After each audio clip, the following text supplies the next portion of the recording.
கருவாடை வாங்கி முடிச்சாச்சுங்க. சாப்பிட போவோமா? அதுவும் தாபால.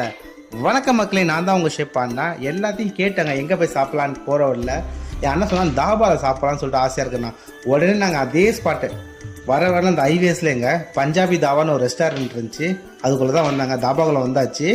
தாபா வந்து ஓவரால் ரொம்ப நீட் அண்ட் க்ளீனாக இருந்துச்சு. தாபாவோட ஸ்பெஷலே கட்டில் உட்காந்து சாப்பிட்றதாங்க. அந்த கட்டில் உட்காந்து டேபிள் சென்டரில் போட்டு சாப்பிட்றதாங்க தாபாவோட ஸ்பெஷலு. ஆனால் நாங்கள் போனது அதிக பேர் போனால கட்டில் உட்காந்து வாட்டர்னு சொல்லிட்டு நாங்கள் டேரெக்டாக டேபிளில் போய் உட்காந்துட்டாங்க. மெனுவை பார்த்தாங்க. நான் கேட்ட ஐட்டம் நிறைய ஐட்டமே அவங்கள்ட்ட கிடையாது. பட் எங்கள் அம்மாட்ட கேட்ட என்ன சாப்பிட்றேன் கேட்டால் எனக்கு பிரியாணி போதும். நாங்கள் பிரியாணி ஆர்டர் பண்ணிட்டேன். ஒரு பிரியாணி, ஒரு தால் தடுக்கு ஆர்டர் பண்ணியிருந்தேன், தந்தூர் ரோட்டி ஆர்டர் பண்ணியிருந்தேன். மொத்தம் 10 ரோட்டி ஆர்டர் பண்ணியிருந்தேன். ஒரு கடாய் சிக்கன் ஆர்டர் பண்ணியிருந்தேன். கடாய் சிக்கன் மட்டும் 10 நிமிஷம் ஆகும்னு சொன்னாங்க. பட் வந்தோடனே என் தம்பி டேஸ்ட் எடுத்து பார்த்தா தால் ரொம்ப நல்லா இருக்குண்ணா. ஏன்னா அவன் தால் சாப்பிட்ருக்க நார்த் இந்தியன் ரெஸ்டாரண்ட்டில். ஸோ அவனுக்கு ரொம்ப பிடிச்சிருந்துச்சி.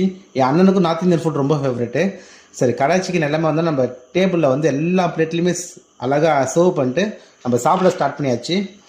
எங்கள் அம்மா சொன்னாங்க பிரியாணி ரொம்ப ஒஸ்ட்டு இல்லை, ஓகேவாக தான் இருந்துச்சு பிரியாணி. அதாவது பிரியாணிக்கு வந்து 10க்கு 6 கூட கொடுக்க முடியாதுங்க, அந்தளவுக்கு ரொம்ப மோசமாக இருந்துச்சு.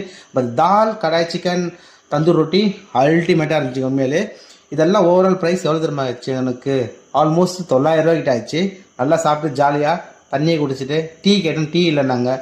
சரி, டீ போகிற வழியில் ஒரு கடையில் குடிச்சிக்கலாம்னு சொல்லிட்டு போகிற வழியில் ஒரு டீயை குடித்தோங்க. அந்த கதையை எங்கே இருக்கிறீங்க? என் வாழ்க்கையில் இவ்வளோ கேவலமான டீயை குடித்ததில் இந்த டீயை பற்றி உங்களுக்கு நான் விரிவாக வீடியோ போடுறேன். மறக்காமல் லைக் பண்ணி ஷேர் பண்ணி சப்ஸ்கிரைப் பண்ணுங்கள். என் வாழ்க்கையில் இவ்வளோ ஒஸ்ட்டான டீயை நான் குடித்ததே இல்லை. இதை ஸ்டோரி நான் ஃபுல்லாக உங்களுக்கு அடுத்த வீடியோவில் போடுறேன். மறக்காமல் லைக் பண்ணி ஷேர் பண்ணி சப்ஸ்கிரைப் பண்ணுங்கள். பாய் மக்களே, சப்ஸ்கிரைப் பண்ணுறேங்க.